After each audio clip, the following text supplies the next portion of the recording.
दोस्तों हम फिर से लेकर आ चुके हैं आप लोगों के लिए सुबह की सभी ताज़ा और बड़ी खबरें। एक एक कर आपको सारे खबरों की जानकारी देंगे आज देश दुनिया में क्या कुछ हो रहा है। दरअसल दोस्तों सबसे पहली जो बिग ब्रेकिंग न्यूज़ आ रही है, किसान नेता राकेश टिकैत बोले फिलहाल अब जाट लोग जो यहाँ पर बीजेपी के बहकावे में नहीं आएंगे। जी हाँ दोस्तों, जिस तरीके से अमित शाह ने अपने लोगों को पीछे लगाया है, राकेश टिकैत ने भी मुंह तोड़ जवाब दे दिया। इसके बारे में आपको बताएंगे। वहीं पर अगली बिग ब्रेकिंग में हम आपको बताएंगे। जी हाँ दरअसल दोस्तों आप लोग बता दें, कृषि मंत्री बोले फिलहाल किसानों से बातचीत करने के लिए हम अभी भी तैयार, लेकिन शर्तों पर बात करते हैं किसान। सोचिए दोस्तों, किसान अपने मुद्दे की बात कर रहा है और कृषि मंत्री हो या फिर बीजेपी वाले बार बार एक ही बात कह रहे हैं कि हम बात करने को तैयार है। अरे भैया, अगर बात करने को तैयार हो तो फिर बुला क्यों नहीं रहा हो? इसके बारे में भी बताएंगे दोस्तों, दोहरा क्या चरित्र है इनका। वहीं पर अगली बिग ब्रेकिंग में हम आपको बताएंगे दोस्तों, प्रियंका गांधी ने घेरा मोदी सरकार को, बोले फिलहाल ये सरकार अभी तक आपसे 18,350 करोड़ रुपए कमा चुकी है पेट्रोल में। जी हाँ, कहां गया वो पैसा, इसके बारे में कुछ पता नहीं है। इसके बारे में भी आपको बताएंगे। वहीं पर दोस्तों अगली बिग ब्रेकिंग में हम आपको बताएंगे, जी हाँ, फंस गए बीजेपी। पमेला गोस्वामी ने दोस्तों बीजेपी के ही लोगों को फंसा डाला। दरअसल जो उनके पास दोस्तों कोकीन मिली है, उनका कहना है कि उनको जो है यहाँ पे से राकेश सिंह ने फंसाया, और ये और कोई नहीं दोस्तों, राकेश सिंह ये कैलाश विजयवर्गीय के सबसे खास है, यानी कि बीजेपी की जो युवा नेता है उसने बीजेपी के ही आदमी पर हल्ला बोल दिया। सोचिए इन लोगों का दोहरा चरित्र, इसके बारे में भी आपको बताएंगे। वहीं पर दोस्तों अगली बिग ब्रेकिंग में हम आपको बताएंगे, जी कोलकाता पहुंचेंगे ओवैसी। कोलकाता में होने वाली है दोस्तों ओवैसी की पहली रैली, इसके बारे में आपको विस्तार से बताएंगे। वहीं पर दोस्तों अगली बिग ब्रेकिंग में हम आपको बताएंगे, जी हाँ दरअसल दोस्तों आप लोग बता दें, पश्चिमी यूपी में बीजेपी का पूरी तरीके से होगा सुपड़ा साफ। जी हाँ, राकेश टिकैत का बड़ा ऐलान, इसके बारे में भी आपको विस्तार से बताएंगे। वहीं पर दोस्तों मनोज झा ने बोला मोदी सरकार पर बड़ा हमला, बोले मोदी जी कहते थे अच्छे दिन आएंगे, जरा वो एक दिन फुर्सत निकाल के अपने पुराने वीडियो भी देख लें, जो कुछ उन्होंने बोला है तो उनको पता चल जाएगा कि कितने अच्छे दिन आए हैं। इसके बारे में भी आपको विस्तार से बताएंगे। वहीं पर दोस्तों अगली बिग ब्रेकिंग में हम आपको बताएंगे, जी लोगों ने कहा पमेला गोस्वामी के पास कुकैन निकला, तो जो है यहां पर उसके ऊपर कोई कुछ नहीं बोल रहा है, गोदी मीडिया, ये नंगी गोदी मीडिया दोस्तों। और जब याद करिए, जब सुशांत सिंह राजपूत की गर्लफ्रेंड रिया चक्रवर्ती के पास जो ड्रग्स की बात की गई थी, जबकि दोस्तों वो उनके पास थी भी नहीं, तो उनको पकड़ लिया गया था। और कोकीन कितनी बड़ी चीज होती है दोस्तों, आप सोच सकते हैं, लेकिन एक भी गोदी मीडिया अब नहीं बताई, क्योंकि भाई बीजेपी की नाक जो कट जाएगी। इसके बारे में भी आपको बताएंगे।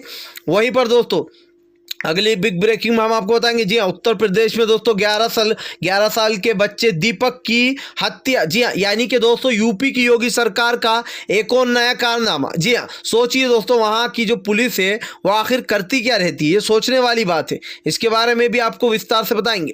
तो सारी खबरें एक एक कर देंगे। कुछ टूल किट को लेकर भी मामला सामने आया फिलहाल, उसके बारे में भी बताएंगे। चलिए बढ़ते हैं सबसे पहली और सबसे बड़ी खबर की ओर। दरअसल दोस्तों आप लोग बता दें, किसान नेता राकेश टिकैत बोले फिलहाल सरकार जाटों को मनाना छोड़ दे। जी हाँ, अब जाट जो यहाँ पर बीजेपी के कहने पर नहीं चलने वाला। दरअसल दोस्तों जब से बीजेपी आई है तब से यूपी का माहौल बिगड़ गया। हालांकि जब अखिलेश यादव की सरकार थी दोस्तों तो काफ़ी अच्छे से सरकार चली थी। मुजफ्फरनगर के दंगों के बाद दोस्तों जो वहाँ के लोग थे वो भड़क गए थे। हालांकि अब हिंदू मुसलमान भाइयों ने एक बात तय कर ली है कि फिलहाल किसान होता है, हिंदू या मुसलमान हम नहीं देखेंगे, हम एकता के साथ चलेंगे और बीजेपी का पूरी तरीके से सुपड़ा साफ करेंगे।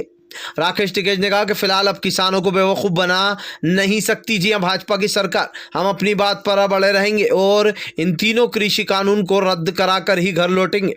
फिलहाल खैर चलिए हम बढ़ते हैं और अगली बिग ब्रेकिंग की तरफ। बता दोस्तों अगली जो बड़ी खबर निकल कर आ रही है, कृषि मंत्री नरेंद्र सिंह तोमर बोले फिलहाल किसानों से बातचीत करने के लिए हम एकदम रेडी हैं, लेकिन किसान जो यहाँ पर हमसे बातचीत करते का वो तो शर्तों पर बात करते। सोचिए दोस्तों, जो किसान लगातार अपनी मांगों पर अड़ा हुआ है, ये उनको जो है यहाँ पर शर्तें लग रही हैं। किसान के लिए आप काला बिल लेकर आते हो, किसान बोलता है वो बिल आप वापस ले लो। किसान कहता है कि इसमें कुछ भी हमारे भले का नहीं है, सरकार कहती है कि नहीं इसमें आपके भले का है, आपको ये काला कानून झेलना ही होगा।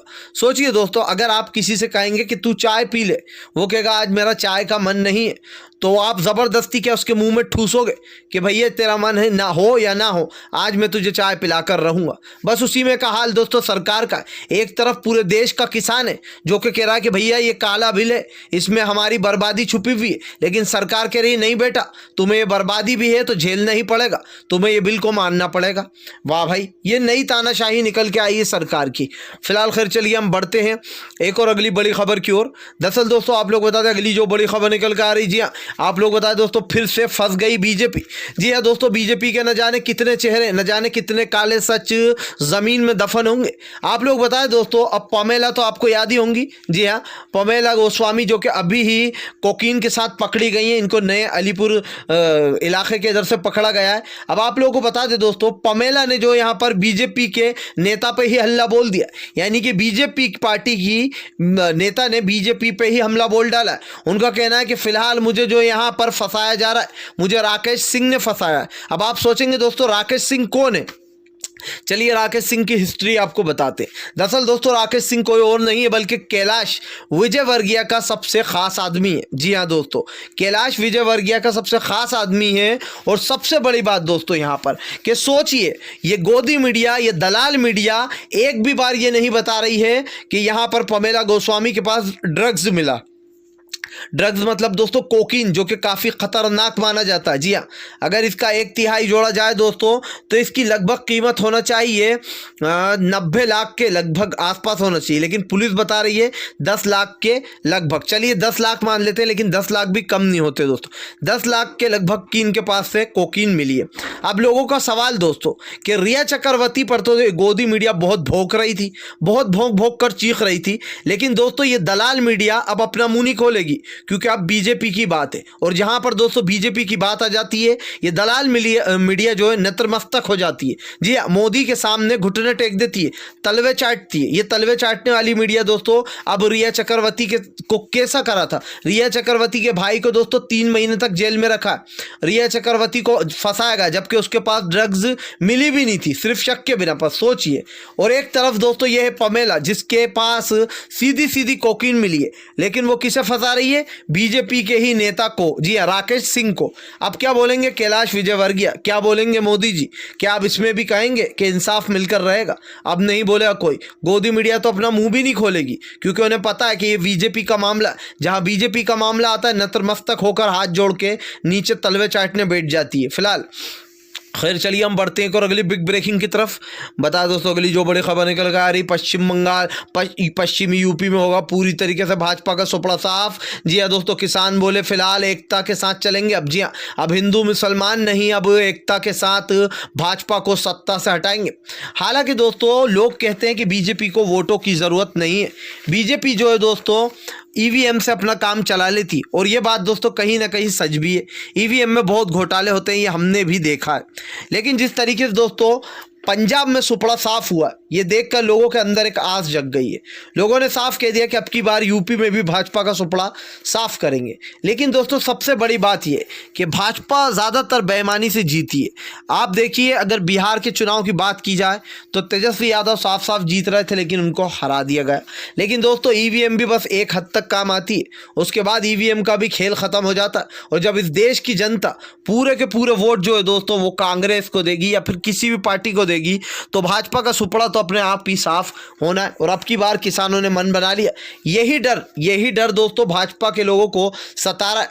इसीलिए तो जो यहाँ पर अमित शाह ने जाट लैंड के दोस्तों उनके मंत्री हैं, उन लोगों को किसानों के पीछे लगा दिया कि भैया बैठने से काम नहीं चलेगा। अब तो जो यहाँ पर किसानों को मनाओ, उनसे बातचीत करो। जी हाँ, उनसे बातें करो। फिलहाल यहाँ पर लेकिन राकेश टिकैत ने ऐलान कर दिया कि किसान 1 इंच पीछे हटेगा नहीं, और अब की बार भाजपा का पूरी तरीके से दोस्तों सफाया करना है आपको और हम सबको मिलके। फिलहाल खैर चलिए हम बढ़ते हैं और अगली बिग ब्रेकिंग की तरफ। बता दोस्तों अगली जो बड़ी खबर निकल के आ रही है, प्रियंका गांधी का मोदी सरकार पर बड़ा हमला।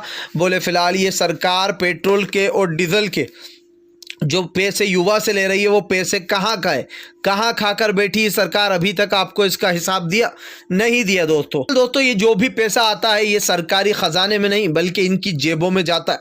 जी हाँ, यही कहना कुछ प्रियंका गांधी का कहना आज पेट्रोल और डीजल की कीमतें बढ़ती जा रही हैं लेकिन सरकार अपनी चुप्पी साधे बैठी है। ये वही प्रधानमंत्री नरेंद्र मोदी है दोस्तों, जब कभी ये एक आम आदमी हुआ करते थे, हुआ सत्ता में थे तब भी, लेकिन इन्होंने प्रधानमंत्री जो यहाँ पर जो हमारे पूर्व प्रधानमंत्री थे मनमोहन सिंह साहब, उन पे सवाल उठाया था। और जब पेट्रोल का दाम लगभग 270 रुपये था, इन्होंने कहा था कि फिलहाल प्रधानमंत्री जी को पेट्रोल के दाम कम करना चाहिए वापस से। अब सोचिए प्रधानमंत्री नरेंद्र मोदी ने उससे भी डबल भाव कर दिए। कहाँ गए अब सरकार के वो नुमाइंदे, कहाँ गए पीएम मोदी जो कि खुद कहा करते थे। अब पीएम मोदी कुछ नहीं बोलेंगे, अभी भी कांग्रेस पर ही इल्ज़ाम लगाएंगे। और इसको लेकर प्रियंका गांधी ने निशाना साधते हुए कहा कि फिलहाल अच्छे दिन तभी आएंगे जब मोदी सरकार पेट्रोल और डीजल के भाव कम कर देगी। फिलहाल खैर चलिए हम बढ़ते हैं एक और अगली बिग ब्रेकिंग की तरफ। बता दोस्तों अगली जो बड़ी खबर निकल कर आ रही है, एक बार फिर से पश्चिम बंगाल पहुंचेंगे असद ओवैसी। जी हाँ, दरअसल दोस्तों आप लोग बता दें पिछली बार जब असद ओवैसी कोलकाता पहुंचे थे तो वो फुरफुरा शरीफ पहुंचे थे। जी हाँ, अब ऐसे में दोस्तों माना जा रहा है कि ओवैसी फिलहाल फिर से कोलकाता का दौरा लगाने जा रहा है।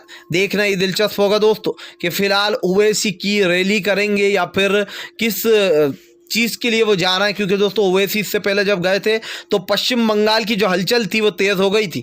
अब की बार भी ओवैसी जो है यहाँ पर दोस्तों कोलकाता जा रहा है, यानी कि कुछ ना कुछ गेम प्लान तो होगा ही ओवैसी साहब का। फिलहाल खैर चलिए हम बढ़ते हैं एक और अगली बिग ब्रेकिंग की तरफ। दोस्तों फुर्सत जो मिले कभी तो अपने पुराने वीडियो भी देख लेना। जी हाँ, ना देख सको तो किसी और से कहना, वो ज़रूर दिखा देगा आपको। ये शेयर किसके लिए दोस्तों? मोदी जी के लिए। दरअसल दोस्तों मनोज झा ने जो यहाँ पर आरजेडी के मनोज झा ने मोदी सरकार को घेर लिया है आपस में। दरअसल मनोज झा ने कहा कि मोदी सरकार कहती है अच्छे दिन आने वाले हैं, मोदी जी आने वाले हैं, अच्छे दिन भी लाने वाले हैं। अब मनोज झा ने कहा कि फिलहाल कहाँ है वो अच्छे दिन, ज़रा कोई मोदी जी से पूछ ले। जिस तरीके से दोस्तों बजट पेश किया गया उसके बाद देश की जनता का जो बचा गुचा बेड़ा था वो भी गरक हो ही गया, बेड़ा गरक। अब मनोज झा ने कहा कि फिलहाल मोदी जी कभी अपने पुराने वीडियो भी देख लें, जो उनके ही वीडियो थे जिसमें वो खुद बातचीत करते हुए नजर आ रहा है और जो वो सवाल उठा रहे हैं आज वो सब चीज़ें खुद वो कर रहा है। यानी कि दोस्तों जिन चीज़ों पर कभी मोदी जी सवाल उठाया करते थे आज उससे डबल वो खुद करते हुए नजर आ रहा है। मनोज झा ने कहा माना है टाइम नहीं है लेकिन एक दिन का समय ज़रूर निकालिए और ज़रा अपने पुराने वीडियो पर भी नज़र डाल लीजिए कि आप क्या कहा करते थे। दोस्तों यही है ना, इंसान सत्ता में आने के बाद सत्ता का नशा छा जाता है दिमाग पे, लेकिन दोस्तों ये नशा जब उतरता है कोई सी भी पार्टी दोस्तों ज़िंदगी भर नहीं रहती है, हर एक का समय आता है, हर एक को उतरना ही पड़ता है। जी हाँ, और ये बात साफ है दोस्तों कि भाजपा का सत्ता से उतरना तय है। और अब ऐसे में दोस्तों जब भी भाजपा सत्ता से अब की बार उतरेगी तो ये सारा घमंड जो है टूट जाएगा। हम मान सकते हैं दोस्तों कि ईवीएम के सहारे जो यहाँ पर हो सकता है बीजेपी सोचती हो कि हम ही जीतते रहेंगे, ईवीएम तो है हमारे पास, लेकिन दोस्तों जब ऊपर वाले की लाठी पड़ती है या फिर जब जनता की आवाज़ उठती है तब कोई सी ईवीएम और कोई सी मशीनें काम नहीं कर पाती, पूरी तरीके से जो है सफाया हो जाता है। जी हाँ, फिलहाल खैर चलिए हम बढ़ते हैं एक और अगली बिग ब्रेकिंग की तरफ।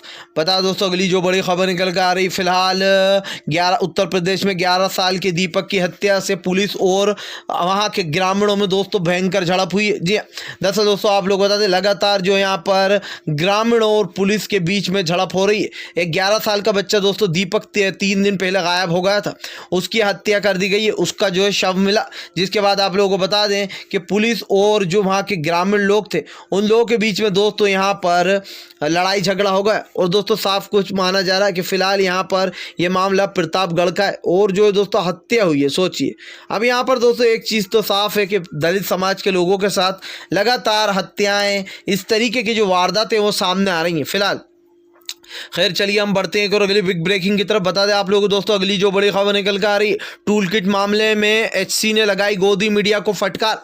बोला फिलहाल मीडिया के पास ये जानकारी कहां से जा रही है, मीडिया को क्या ये सारे केस की जानकारी है जो मीडिया अपने चैनलों पर हर कुछ चला रही है। दोस्तों आप लोग बता दें, दिशा रवि टूल किट मामले में अब एचसी ने फटकार लगा दी। एचसी का कहना है कि फिलहाल जो लोग भी इस तरीके की मीडिया पर बैठे बैठे कहानियां बना रहे हैं वो मनगढ़ंत कहानियां ना बना। जी हाँ, इसके बारे में पहले पूरी जानकारी लें, उसके बाद ही अपने चैनल पर टेलीकास्ट करें। दरअसल दोस्तों आप लोग बता दें, दिशा रवि को लेकर रोजाना बदनाम किया जा रहा है और ऐसे में टूल किट मामला दोस्तों इतना बड़ा था भी नहीं जितना बड़ा उसको बना दिया गया। जो कोई भी सरकार के खिलाफ दोस्तों आवाज़ उठाता है या बोलने की कोशिश करता है उसके ऊपर देशद्रोह लगा दिया जाता है। भैया ये देशद्रोह है या फिर कोई सी आइसक्रीम जो बार बार खाए जा रहा हो।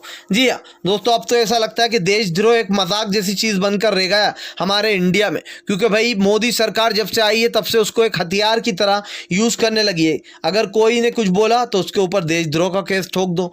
मोदी सरकार के खिलाफ किसी ने कुछ कहा उसके ऊपर देशद्रोह का केस ठोक दो। इससे एक चीज़ तो दोस्तों साबित हो जाती कि फिलहाल भाजपा की जो सरकार है वो लगातार दोस्तों के जो लोगों को परेशान करने का काम कर रही है। फिलहाल अगर आप भी शांतिपूर्ण ढंग से पीएम की इन सभी गलत नीतियों का दिल से विरोध करते हो और आप मानते हो ये सरकार एक तानाशाह सरकार है, इसको तत्काल में अपना इस्तीफा दे देना चाहिए, तो इस वीडियो को ज़्यादा से ज़्यादा शेयर कीजिए, लाइक कीजिए और अगर आप हमारे चैनल पे पहली बार आएँ तो सब्सक्राइब करने के साथ साथ पास में एक घंटी आएगी यानी कि बेल आइकन, उसको ज़रूर दबाएँ ताकि हमारे हर वीडियो की अपडेट आपको मिल पाए।